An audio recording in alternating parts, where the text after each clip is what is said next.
October 29th, 2025, Dar es Salaam. The sun was setting over the Indian Ocean when the streets of Tanzania erupted in fury. Smoke rose from burning tires. Gunfire echoed through narrow alleys. And then silence. A silence so heavy it felt like the entire nation had forgotten how to breathe.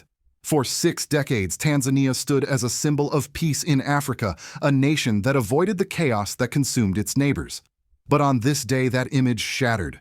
The election that was supposed to renew hope instead exposed deep wounds. 2 opposition leaders were banned from running. Internet lines went dead. And when citizens demanded answers, bullets spoke instead.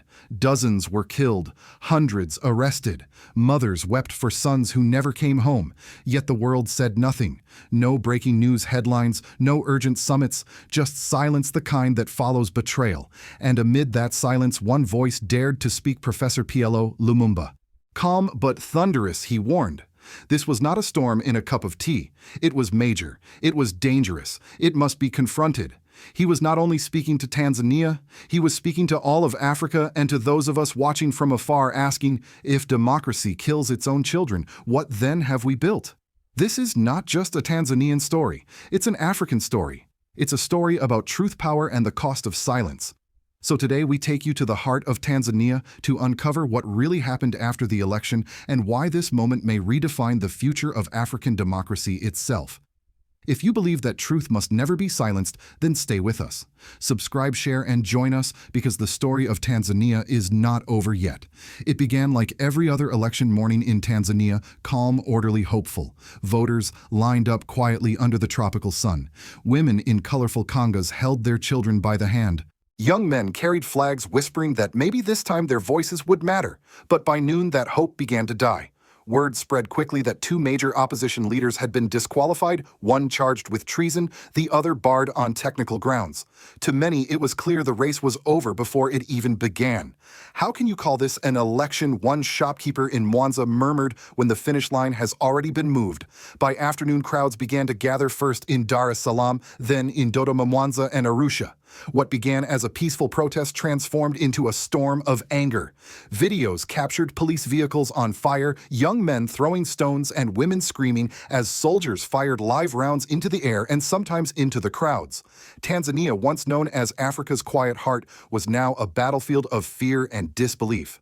In the days that followed, the government moved swiftly to control the narrative. Internet access was shut down. Independent journalists were detained. International media were denied entry. The world will not see this, one officer was overheard saying, and indeed much of the world didn't. But Tanzanians did. They saw neighbors disappear overnight. They saw funerals without bodies, graves without names. One teacher from Morogoro described how her students stopped coming to class, not because they didn't want to learn, she said, but because they were afraid to walk the streets. Then came the official results. President Samia Suluhu Hassan declared the winner with over 90% of the vote. Government television broadcasted the swearing-in ceremony, smiling faces, music, and applause, while just miles away the streets were lined with military checkpoints. No one dared to cheer, no one dared to speak. For the first time in its post-independence history, Tanzania's reputation for stability cracked. The same nation that once boasted of peaceful transitions from Nyerere to Mwinyi, from Mkapa to Kikwete, from Kikwete to Magufuli, now found itself questioning everything it stood for. What went wrong? Many point to the slow erosion of trust. Since the sudden death of President John Magufuli in 2021, Samia Suluhu had promised reconciliation, even inviting exiled opposition figures back home. But that promise quickly faded. By 2025, critics were silenced, and opposition leaders were facing courtrooms instead of voters. Observers saw a familiar pattern, the one Africa knows too well: remove the challengers, declare stability, and call it democracy. But this time, the people pushed back. When they conquered fear and took to the streets, they weren't just protesting an election, they were reclaiming their dignity. Every chant, every raised fist, every act of defiance was a cry to the world: we are Tanzanians. We are not afraid anymore. And yet what followed was brutal. At least 70 people were killed, hundreds detained, some never seen again. Entire neighborhoods were raided in night operations. Witnesses whispered that police burned homes of known activists in the outskirts of Dar es Salaam. By the end of the week, the protests had been crushed. The smoke cleared, but the silence that followed was far more terrifying than the violence itself. Tanzania, once a beacon of peace, had become a warning. The tragedy wasn't just in the bloodshed, it was in the realization that fear had returned not from external enemies, but from the very institutions meant to protect the people. And as one elder in Dodoma said softly, "We used to fear God, now we fear our government." When the last smoke from the protests cleared, Tanzania stood eerily quiet. Streets once filled with songs of defiance now echoed only with footsteps of soldiers. The government declared victory not just in the election, but over what it called domestic unrest. But for millions of Tanzanians, that silence was not peace. It was fear wearing a uniform. Then out of that silence, one voice rose, calm, precise, and impossible to ignore: Professor P.L.O. Lumumba. He wasn't Tanzanian yet, his words carried more weight than any statement from within. Speaking from Nairobi, his message swept across the continent like thunder over the plains. This was not a storm in a cup of tea, it was major, it was dangerous, it must be confronted. In those few words, he shattered the illusion of calm that Dar es Salaam tried so hard to project. Lumumba called the crisis what it was: a wound, not a misunderstanding, and one that could tear the nation's soul apart if ignored. He reminded Tanzanians that democracy was never meant to be about silencing others, but about the competition of ideas. He urged President Samia Suluhu Hassan to engage her opponents, not imprison them, to heal, not to hide. The opposition, he said, are also Tanzanians. However small you think their following is, they deserve to be heard. Those words, respectful but relentless, spread like wildfire. Across Africa, social media picked them up. Hashtags like Main, Listen to Lumumba, and Nai Tanzania Speaks began trending even as internet access in Tanzania remained restricted. For many Africans especially, the youth Lumumba's statement felt like someone had finally said what they were all afraid to say, that democracy had become a performance and elections a ritual designed to legitimize power rather than transfer it. Even Tanzania's ruling elite could not ignore him. Within days, government spokespersons appeared on state television insisting that the situation was under control and that Lumumba's comments were uninformed. But their denials only made his words ring louder. For ordinary citizens, Lumumba became the echo of their unspoken pain. In the markets of Dodoma, people whispered his name. Taxi drivers in Dar es Salaam played his speech on low volume through old radios. Students in Mwanza debated it late into the night. He said what we could not. One young woman wrote anonymously on an online forum before it was taken down. We needed someone outside our borders to tell our leaders that what happened here was wrong. International observers began to respond cautiously. Human rights groups condemned the arrests. The African Union issued a brief statement calling for national dialogue, but its tone was timid. The European Union expressed concern. Washington released a single line about monitoring the situation. No one dared to confront President Samia Suluhu Hassan directly, but Lumumba did. He spoke again, not to accuse, but to warn. If this moment passes without accountability, Tanzania will not heal. And when nations refuse to heal, they decay. His voice resonated far beyond the borders of Tanzania. To many Africans, it sounded like a sermon, part history lesson, part prophecy. He reminded listeners that the same seeds of arrogance had destroyed empires before. No leader, he said, should wave the flag of gender or power as a shield from scrutiny. Leadership is gender neutral. Responsibility is universal. It was a line that divided the continent. Some praised him as courageous, others accused him of undermining a female leader, but even his critics admitted he was right about the danger of silence. In the weeks that followed, protests subsided, but something deeper was stirring. Tanzanians began forming underground civic groups. Churches held prayer vigils for national healing. University students wrote open letters demanding a constitutional review. Lumumba's words had lit a spark not of rebellion, but of reflection. And for the first time since the bloodshed, a new question emerged from the hearts of the people. Can Tanzania still find its soul? Weeks passed, but Tanzania remained haunted by the shadows of its election. The streets were clean again, but the fear had only changed form. It was quieter now, hidden in conversations whispered behind closed doors, in glances exchanged between neighbors, in the empty chairs of those who never came home. In Dar es Salaam, business resumed. Government officials spoke of stability, yet in the markets mothers sold fruit beside framed photos of sons lost in the protests. In Dodoma, lawyers who once spoke freely about reform now declined interviews. Civil society leaders who tried to organize memorials found their permits mysteriously revoked. The message was clear: silence had become law. Across Tanzania, a deep psychological wound had opened a fracture between the people and the state. For decades, Tanzanians had believed their country was different, a model of peaceful politics. But after the 2025 election, that trust was shattered. If this could happen here, one retired teacher said softly, then nowhere is safe anymore. Social fabric began to fray. Families avoided political discussions at dinner tables. Pastors hesitated to mention justice in their sermons. Even journalists self-censored, fearing that a single headline could bring a midnight knock. Yet beneath that silence, a different kind of energy was forming, one of quiet resistance. University students began meeting secretly, drafting proposals for a new civic movement. In Mwanza, a group of women launched an anonymous online publication called Sauti Yetu, Our Voice, sharing testimonies of the disappeared. Farmers in the north began refusing to attend state rallies. These were not acts of defiance in the traditional sense. They were acts of survival, small, silent protests that said, "We have not forgotten." The political consequences were just as deep. Tanzania's opposition parties, already fractured, began to splinter further. Some leaders fled the country seeking asylum in Kenya or South Africa. Others went underground, issuing statements through encrypted apps. Meanwhile, within the ruling party, the cracks of fear widened. Senior officials quietly questioned the legitimacy of the victory. "We may have won the seat," one member confessed off record, "but we have lost the people." Internationally, Tanzania's image as East Africa's island of peace was slipping away. Tourism declined sharply as travel advisories warned of instability. Foreign investors, uncertain of the government's control, froze projects. Even the African Union, normally cautious, began to discuss the need for electoral reform.